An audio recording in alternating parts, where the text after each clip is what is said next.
capítulo 1 de Neemias, do versículo 8 em diante, diz assim a palavra do Senhor: lembra-te agora do que disseste a Moisés teu servo: se vocês forem infiéis, eu os espalharei entre as nações, mas se voltarem para mim e obedecerem aos meus mandamentos e os puserem em prática, mesmo que vocês estejam espalhados pelos lugares mais distantes debaixo do céu, de lá eu os reunirei e os trarei para o lugar que escolhi para estabelecer o meu nome.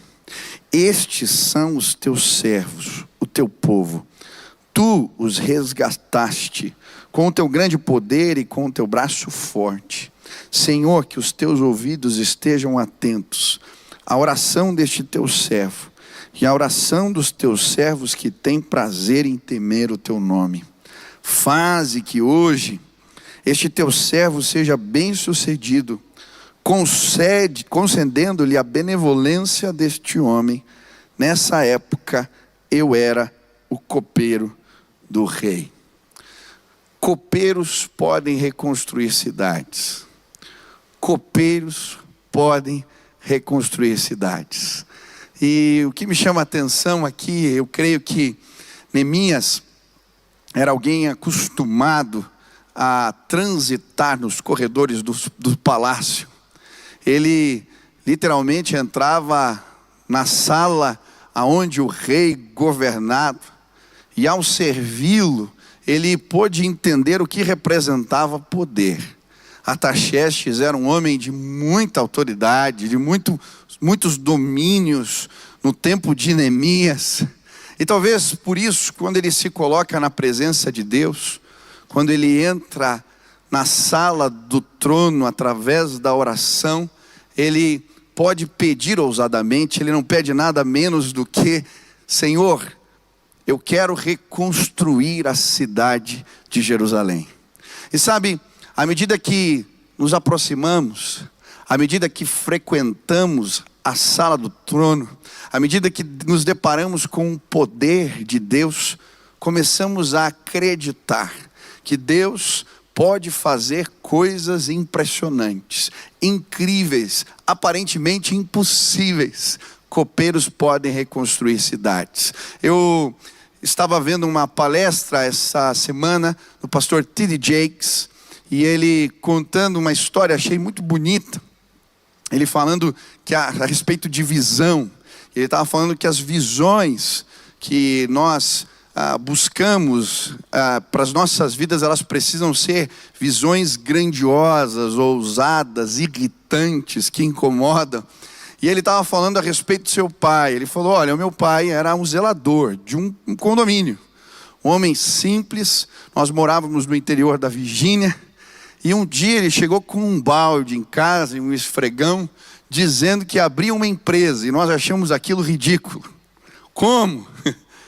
Mas em 5 anos, ele tinha 52 funcionários, 10 caminhões e contratos por toda a Virgínia. Porque ele, apesar de simples, sabia quem era o seu Deus. E sabe, eu creio que talvez neste momento você não tenha todos os recursos. Talvez nesse momento as situações estão complicadas à sua volta. Talvez neste tempo você olhe e o que o horizonte te mostra não é um cenário muito agradável, mas hoje eu queria te convidar a entrar na sala do trono. Neste lugar, quando vemos Deus deliberar, começamos a acreditar de novo. Eu creio que a oração que muda a história, a oração que faz os céus se abrirem, tem a ver com esta capacidade de pessoas que acessam o lugar, o Santo dos Santos, a sala do trono. E hoje eu queria te convidar a, junto comigo, acessar este lugar. Pastor, mas quais são as características dessa oração? Como a minha oração pode sim mudar a vida de alguém? Como a minha oração pode mudar realidades à minha volta? Como as nossas orações podem abrir e fechar os céus?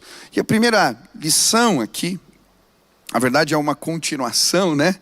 A outra lição que eu aprendo hoje aqui é que essa oração que abre e fecha os céus, é a oração daqueles que permanecem fiéis. O texto vai dizer: Senhor, que os teus ouvidos estejam atentos à oração deste teu servo e à oração dos teus servos que têm prazer em temer o teu nome.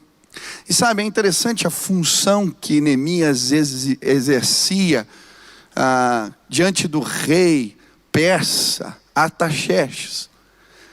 Ele era copeiro, e essa era uma função que requeria do servo do rei, do empregado do rei, lealdade, fidelidade. Por quê? Porque uma das responsabilidades do copeiro era cuidar da saúde do seu senhor. Era ele quem provava as comidas. Era ele que via se as comidas estavam boas, envenenadas ou não. Uma das funções do copeiro era guardar a vida do seu senhor. Por isso, ele precisava ser leal. Ele precisava ser encontrado fiel. E é interessante que Neemias, quando ele se posiciona diante do Senhor, o Deus Todo-Poderoso, o Rei dos Reis, ele se coloca dessa maneira, ele se apresenta com essas credenciais, como o servo que se manteve fiel. E ele está falando aqui, não só em seu nome, mas fazendo o Senhor lembrar que existe um remanescente fiel. É assim que ele se apresenta a Deus. Estão aqui os teus servos, aqueles que se mantiveram fiéis, que os teus ouvidos estejam atentos para os ouvir.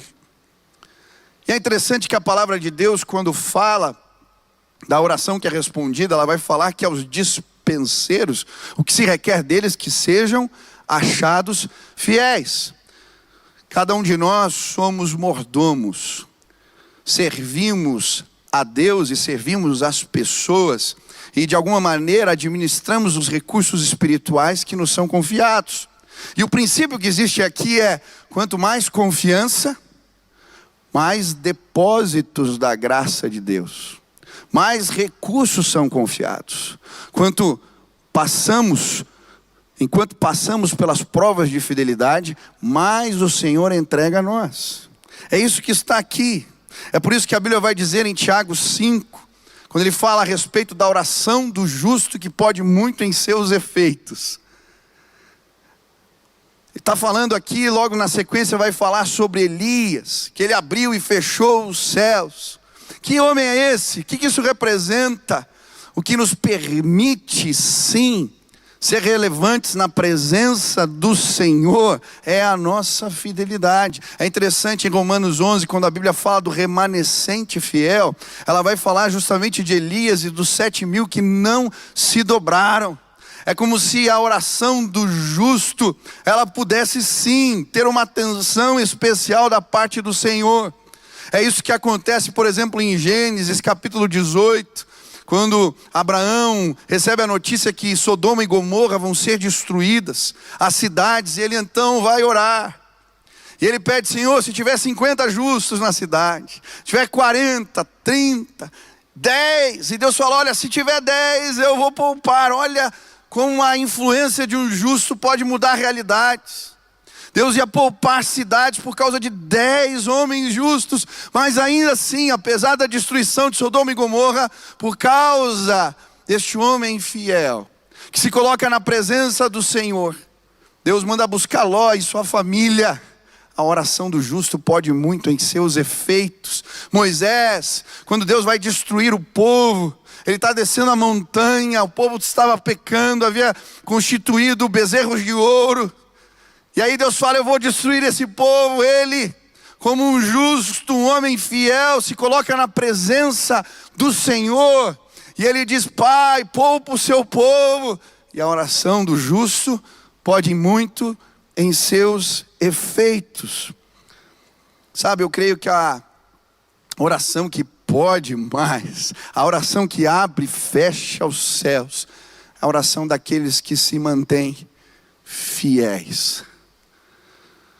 Eu estava estudando alguns movimentos de avivamento na história, e é interessante como ao longo da história, quando a perseguição, quando os movimentos pós-cristãos ou contra o cristianismo se estabelecem, sempre na história houveram remanescentes fiéis. E eu estava lendo a respeito do movimento protestante na França, dos huguenotes, quando eles são perseguidos pela Igreja Católica, e vem um rei, um imperador, que estabelece a perseguição lá por meados de 1600, e esses cristãos protestantes, muitos migram para a Inglaterra, mas alguns permanecem na França, e vão se abrigar nas montanhas de uma cidade pequena, e ali começa um movimento de oração, e de leitura da palavra, e é interessante os registros do que começa a acontecer, milagres, Deus fazendo coisas tremendas, crianças sendo tomadas pelo poder de Deus, profetizando, pessoas com deficiências mentais, sendo tomadas pela presença de Deus, falando francês perfeitamente, e entregando recados de Deus para aquela comunidade,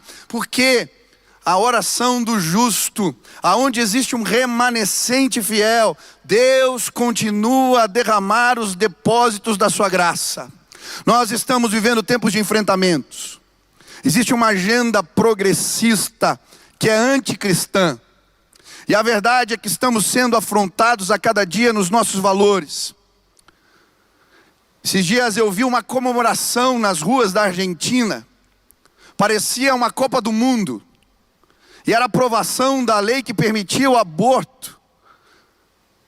E eu fiquei me perguntando o que faz pessoas, uma multidão ir para a rua, comemorar, festejar, algo tão absurdo que está acontecendo em nossos dias.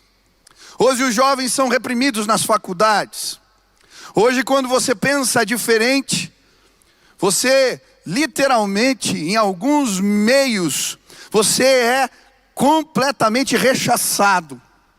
Estamos vivendo tempos de enfrentamento, mas neste tempo existe um remanescente fiel. Existe uma igreja que ainda hoje procura servir os valores do Senhor.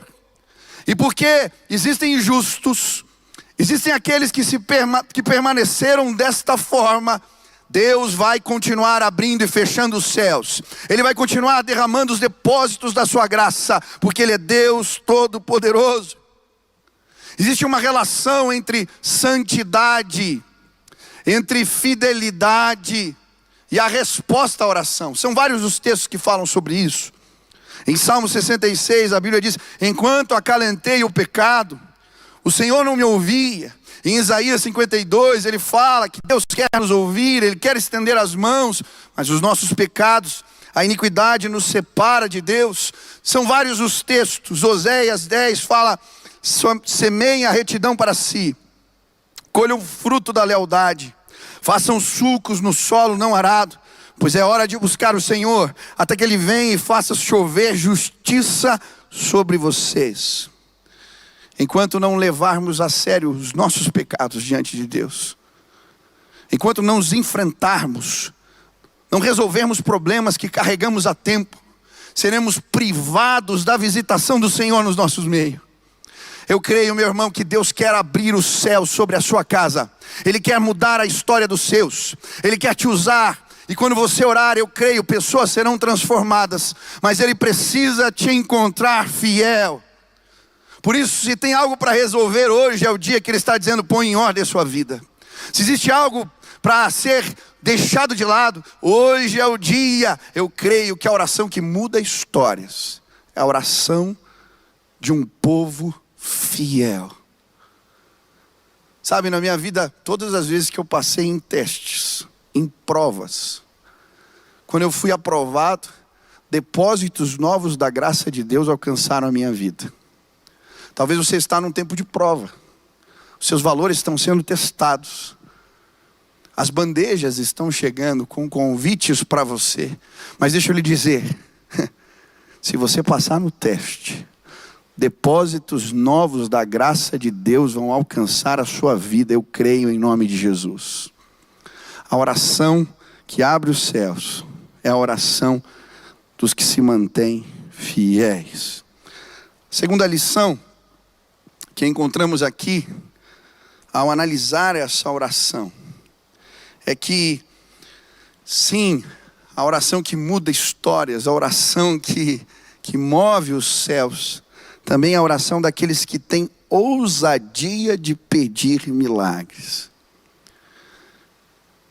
E eu acho interessante a oração de Neemias. Ele pede algo absurdo. Deus move o coração do rei. Ele não tinha recursos.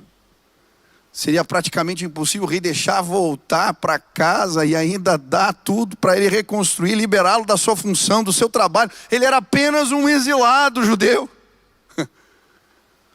Mas sabe, à medida que frequentamos a sala do trono, à medida que nos achegamos à presença de Deus, as revelações do Senhor no nosso meio vão gerando fé e ousadia no nosso coração. E por isso começamos a ousar e pedir por milagres. É muito interessante olharmos para a igreja no livro de Atos. É interessante porque a igreja no livro de Atos, ela permanece unânime em oração. Várias vezes essa expressão aparece. Uma igreja que procurava o Senhor constantemente em oração. E algumas coisas começam a acontecer. A Bíblia vai dizer que num destes encontros de oração, quando eles estavam ajuntados, reunidos, Deus se revela. E quando procuramos a comunhão de Deus, com Deus, esse Deus que é todo poderoso, quando Ele se mostra, coisas sobrenaturais acontecem. E a Bíblia vai mostrar que o lugar onde eles estão reunidos começa a tremer, a chacoalhar. E eles começam a orar pedindo por sinais. E aí em Atos 5, a Bíblia vai nos mostrar que o lugar das reuniões de oração se torna o pórtico de Salomão. E eles começam a orar, ousadamente, pedindo a Deus que faça milagres, sinais e prodígios naquele lugar. E à medida que eles oram assim, Deus começa a derramar graça. Deus começa a os visitar. E aí a Bíblia diz que as pessoas ficam sabendo do lugar de oração e começam a trazer os doentes, as pessoas em macas. E começam a colocar as pessoas ali perto do pórtico de Salomão. E quando os discípulos saíam deste lugar, depois de terem ali a sua audiência e o seu encontro com o Senhor, eles passavam entre os doentes e às vezes só a sombra tocando em alguns, milagres aconteciam. Nós vamos ver uma igreja que se movia no Espírito, porque frequentava o secreto, frequentava o lugar da audiência com o Todo-Poderoso. E por isso era uma igreja ousada, que se movia. Os sinais do Senhor acompanhavam os crentes na igreja primitiva. Filipe, quando vai a Samaria, a Bíblia vai dizer que as multidões unânimes vinham diante dele. E quando ele orava, pedindo a Deus por milagres, espíritos malignos saíam gritando alto, coxos e paralíticos eram levantados. A Bíblia vai nos mostrar depois, quando Pedro é encarcerado por causa da perseguição religiosa, a igreja vai se reunir na casa de uma irmã para orar. E enquanto eles estão orando ali, o anjo do Senhor visita Pedro no cárcere. Ele está dormindo algemado, de um lado um soldado, de um outro lado outro. O anjo vem e toca no seu lado. As algemas caem. Ele se levanta, tem sentinelas na porta. Ele passa, eles não o veem. Ele passa de novo, continua, se dá com o portão. E aí o portão abre. Quando ele vê, ele está na rua. E aí ele se dá conta que não é uma visão. Ele vai na casa desta irmã, encontra a igreja orando. Uma igreja que clama por milagres. Uma igreja que ousa no Espírito. Paulo se converte. Começa a pregar, fazer as suas viagens missionárias. A Bíblia vai dizer que um dia ele está pregando para Paulo Sérgio, procônsul de uma região, um homem inteligente, e ele mais um mágico, ficava tentando confundir, mas aquele homem, cheio do Espírito Santo, Paulo, em determinado momento, ora e repreende ele mais, e pede que os seus olhos sejam encobertos, e naquele instante, ele fica como cego, ele não pode ver, porque Deus sim se manifesta, com milagres, sinais, prodígios, quando a igreja começa a orar, nós precisamos ousar, pedindo a Deus por milagres. Eu lembro que quando eu me converti, foi interessante, isso faz 20 e poucos anos atrás, alguns movimentos de oração estavam acontecendo entre os jovens aqui na igreja. Eu tive o privilégio de participar de vigílias. E nessas reuniões que eu ia, quase quinzenalmente, quantas vezes, simplesmente ao nos reunirmos e clamarmos e buscarmos a madrugada toda a presença de Deus, Ele se manifestava entre nós. E nós, aqueles meninos, começávamos a acreditar que coisas do poder de Deus podiam acontecer. E as coisas começavam a acontecer no nosso meio. Eu vi naquela época tantos sinais do poder de Deus acontecendo, porque nós simplesmente orávamos. Sabe, eu creio que a igreja que triunfa nos nossos dias, a igreja que prevalece contra essa agenda que existe, está por aí, uma agenda cultural que nos oprime, que nos avilta. A igreja que permanece é a igreja que se move no poder do Espírito Santo de Deus. Precisamos olhar para a igreja de Atos. Precisamos nos mover desta maneira. Precisamos em cada encontro ter os nossos corações aquecidos, porque entramos na sala do trono. Entramos no lugar onde as coisas de Deus simplesmente acontecem. Por que paramos de crer? Por que nos privamos dos recursos espirituais que estão à nossa disposição para fazer a obra do Senhor?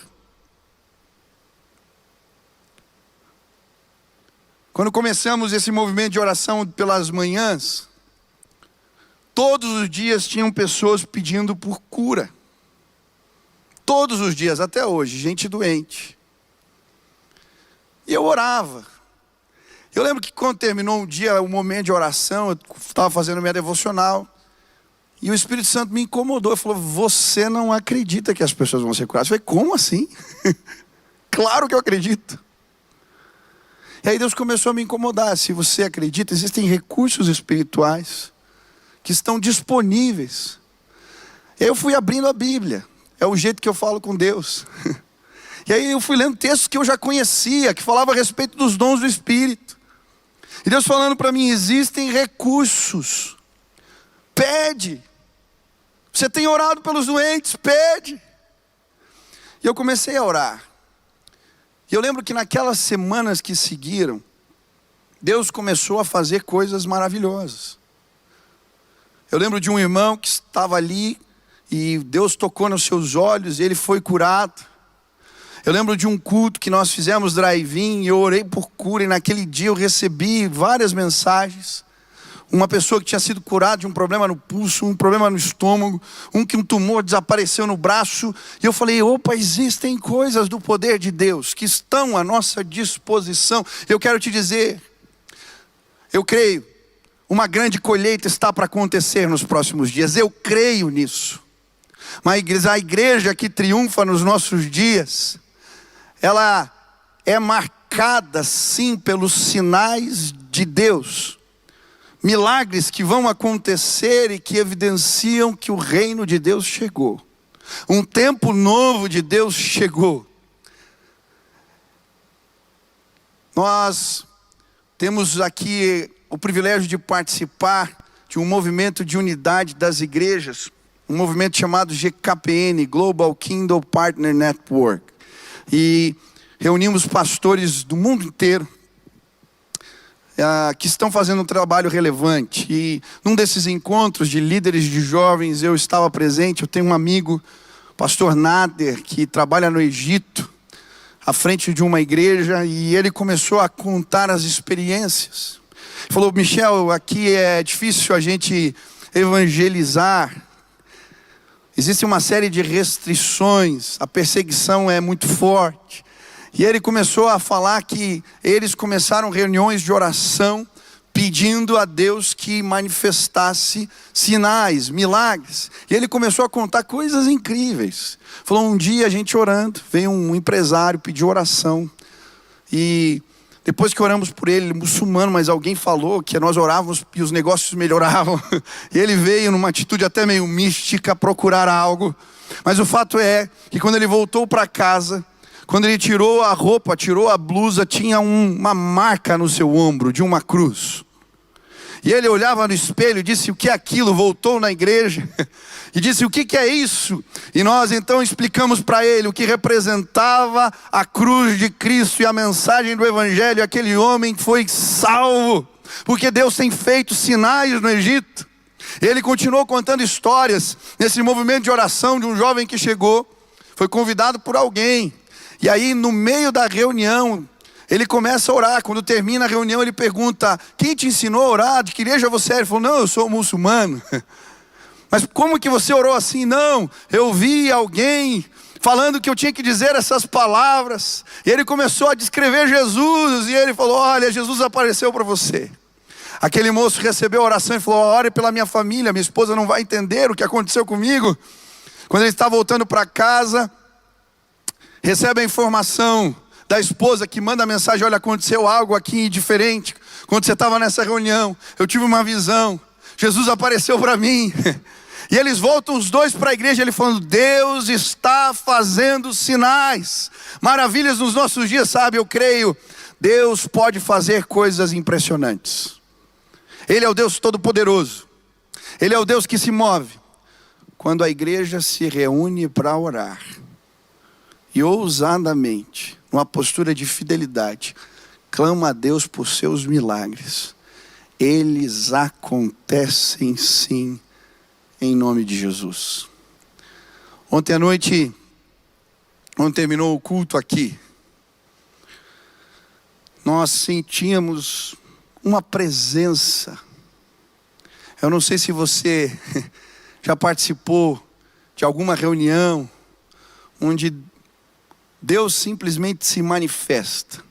Não dá para explicar, mas algo aquece os nossos corações. Para mim, a ilustração que vem é Jesus andando com os discípulos no caminho de Emaús. Eles não podiam reconhecê-lo como Cristo, mas quando ele falava, a Bíblia diz que os seus corações aqueciam. E o fato é que nós saímos ali e começamos a compartilhar experiências do poder de Deus, coisas que Deus fez impressionantes nas nossas vidas. E daqui a pouco tinha umas 15 pessoas, a gente separado assim, mas contando histórias. E o papo foi ficando gostoso. E de repente a gente falou, vamos orar, tá tão bom falar dessas coisas. E eu lembro, era tarde, nós aqui orando, e daqui a pouco todos de joelho, clamando, porque Deus nos visitou. As cadeiras estavam vazias, esse lugar não estava cheio de gente, mas Deus nos visitou enquanto nós orávamos. Sabe o que eu creio que vai acontecer nos próximos dias? Nós vamos começar a orar. Essa igreja vai se organizar em grupos de oração, 5, 6, 7 pessoas, reunindo e clamando e orando. E enquanto nós oramos, assim como no pórtico de Salomão, Deus visitava a sua igreja, enquanto nós oramos, Deus vai se revelar de novo a nós.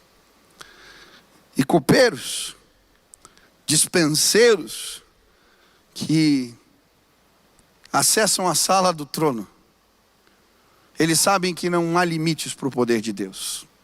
Aqueles que já adentraram, já chegaram neste lugar, onde a presença de Deus simplesmente é revelada, eles sabem, Ele pode todas as coisas, Ele é Deus Todo-Poderoso, Ele continua agindo, fazendo sinais e maravilhas. Sabe, hoje eu queria orar por você. Eu queria pedir a Deus que te visitasse esta noite. A minha oração é que Ele possa me encontrar fiel. Que não haja empecilhos na minha vida, para que o Espírito possa fluir com liberdade e agir. Por isso, se hoje existe algum empecilho, que em nome de Jesus, hoje você possa ser liberto. que haja arrependimento, porque Deus quer se revelar a você. Pastor, você não conhece a minha realidade, as pressões que eu enfrento. Eu imagino que não foi nada fácil para Neemias lidar com as pressões. Uma cultura diferente, longe da sua família e dos seus. E mais, quando ele é promovido ao palácio, sabe, o que eu tenho visto muitas vezes é que muitos de nós, diante das pressões que surgem, pessoas tementes a Deus, quando são promovidas a um palácio, quando as pressões culturais elas se tornam mais fortes, nos perdemos. Mas hoje é tempo de se voltar ao Senhor. A palavra de Deus diz: se voltem para mim e eu me voltarei para vocês. Se voltem para mim e eu me voltarei para vocês. Se voltem para mim. Como eu desejo ouvir do meu Senhor: servo bom e fiel, foste fiel no pouco, sobre o muito te colocarei. A minha oração hoje é que Deus te encontre, me encontre, com o coração completamente fiel. Os olhos do Senhor passeiam por toda a terra, procurando aqueles cujo coração é dele. Que Ele me encontre, que Ele te encontre, e que os depósitos da graça de Deus sejam renovados sobre a minha e sobre a sua vida. Que Ele derrame mais, que Ele derrame mais recursos, que Ele confie mais provisão no Espírito, que Ele faça coisas novas, que possamos andar como a igreja primitiva, que aprendeu com Jesus a sinalizar o reino. Vão pelas casas, digam: o reino de Deus chegou. O reino de Deus chegou. Anunciem, curem os doentes, preguem as boas novas, expulsem demônios, sinalizem o reino de Deus. Podemos orar assim. O nosso Deus é um Deus de milagres. A minha oração é que o seu coração seja aquecido, que hoje você sinta as saudades desse lugar onde o poder de Deus se manifesta. Este lugar, quando entramos na sala do trono e a presença de Deus simplesmente aquece os nossos corações. Copeiros que visitam a sala do trono sabem, eles podem reconstruir cidades. Nós vamos reconstruir esta nação. Nós vamos estabelecer novos valores no poder do Espírito Santo. Nós podemos fazer isso. Deus, Ele está ouvindo o nosso clamor. Se nos reunirmos para orar, grandes coisas vão acontecer. Hoje eu queria orar. Se Deus falou contigo e você está dizendo: Pai, eu quero os recursos espirituais que eu preciso, aqui para minha casa, para os meus. Eu quero ser um homem, uma mulher de Deus, usada pelo Senhor. Eu quero que o Senhor flua com liberdade através da minha vida. Eu quero o que o Senhor tem para mim. Hoje eu quero orar por você. Eu creio, a presença de Deus vai te visitar. Talvez você esteja ouvindo essa palavra e ao ouvi-la, o seu coração foi aquecido, mas você não conhece a Jesus, não desta maneira. Aonde você está, clame a presença dEle. Ele vai te visitar hoje. A presença de Deus vai chegar. Nós vamos orar agora. Pai querido, muito obrigado. A tua presença é real. O Senhor é Deus que ouve e responde orações. E Pai, nos colocamos neste lugar de intercessores, crendo que o Senhor pode abrir e fechar os céus, crendo, Pai, que as nossas orações podem mudar histórias de pessoas. E por isso hoje nos colocamos diante de Ti. Que a nossa oração seja a oração do justo, que pode muito em seus efeitos. Pai, que o Senhor nos encontre nesta condição, Pai, queremos ser dispenseiros encontrados fiéis. Pai, em nome de Jesus, se existe algo em nós que não te agrada, algo em nossas vidas que nos impede de viver os depósitos da graça que o Senhor tem para nós hoje, nós clamamos, nos limpa. Deus, arranca fora, tira tudo aquilo que não te agrada. Queremos viver aquilo que o Senhor tem para nós hoje. Queremos fazer parte deste remanescente fiel. Senhor, eu quero clamar agora que os encontros de oração se multipliquem na tua casa. Que sejam muitos, Pai, encontros, reuniões de oração. Que sejam muitos, Pai, aqueles que se voltam para o Senhor de dia e de noite. E à medida que oramos, Pai, que a paixão por Deus cresça nos nossos corações. Que a comunhão com o Teu Espírito, sim, Pai, a simples manifestação da Tua presença possa aquecer os nossos corações. Que possamos contar as histórias, que possamos falar do que Deus tem feito, que possamos anunciar o reino e que os Teus sinais e as Tuas maravilhas nos acompanhem. Que possamos ousar pedir por milagres e que eles aconteçam. Hoje eu quero orar, Deus. Eu sei que existem pessoas aqui, talvez orando e pedindo por um milagre, por uma cura, por um renovo de Deus. Pai, enquanto nós oramos agora, que o Senhor possa derramar cura em nosso meio, que pessoas sejam visitadas pelo Teu poder, que coisas novas do Senhor aconteçam. Acende os nossos corações, que possamos falar de Deus com esta paixão, que as nossas palavras sejam autorizadas pelo Espírito e cheguem como flecha no coração das pessoas. Que o Senhor use, Deus, pessoas cheias do Espírito Santo no nosso meio, porque simplesmente adentram a sala do trono e são autorizadas pelo Senhor. Vem, Espírito de Deus, se move entre nós, Pai. Vem, Espírito de Deus, que pessoas sejam salvas hoje, que pessoas tenham um encontro com Jesus. Enquanto nós oramos, enquanto te adoramos, vem, Espírito de Deus, se move entre nós com liberdade. Faz assim, Pai. Esta é a nossa oração, em nome de Jesus. Amém.